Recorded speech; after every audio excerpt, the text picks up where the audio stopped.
आहे। माझ्यासारखे असे अनेक या ठिकाणी ब्लाइंड बांधव आलेले आहेत। तरीही या ठिकाणी आम्हाला दिसत नसून सुद्धा आम्ही या ठिकाणी आलेलो आहोत। आज दुसरा दिवस आहे साखळी आमरण उपोषणाचा, परंतु या आल्यानंतर आम्हाला हे ऐकायला मिळालं, प्रत्यक्षात आम्हाला पाहायलाही मिळालं की या ठिकाणी बाथरूमला गेल्यानंतर पाणी नाही आहे, आसपास स्वच्छता नाही आहे, टॉयलेट व्यवस्थित नाही आहे, टॉयलेटचा घाण वास येतो आहे। आणि या गोष्टीचा कुठल्याही प्रशासनाने किंवा इथे ड्युटीवरती असलेल्या कुठल्याही अधिकाऱ्याने आम्हाला येऊन साधं विचारलं सुद्धा नाही की तुम्हाला काही कमी आहे का, तुम्हाला काय पाहिजे।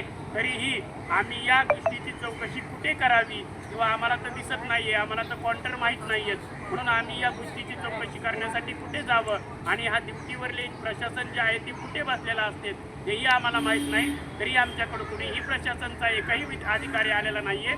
म्हणून सर्व दिव्यांग आधार संघाच्या माझ्या सर्व या ठिकाणी बसलेल्याच्या वतीने सर्वांच्या वतीने माझी एकच विनंती आहे की याच्यावरती अंमलात आणावं, या विचार अंमलात आणावं आणि याची मागणी आम्ही कुणाकडे करावं हे प्रत्येक तुमच्यापैकी जे कुणी असेल या ती ड्युटीवरती जे असेल त्यांनी प्रत्येकाने येऊन आमच्याकडे लक्ष द्यावं। अन्यथा आम्ही हे आंदोलनाचे जे आमचे हे आहे, जे आमचे विचार आहेत, अशा प्रकारचे जे आमच्या गैरसोयी होत आहेत याची मागणी आम्ही कोणाकडे करावं, अन्यथा आम्हाला आमच्याकडून होत नाही असं आम्हाला लिहून द्यावं।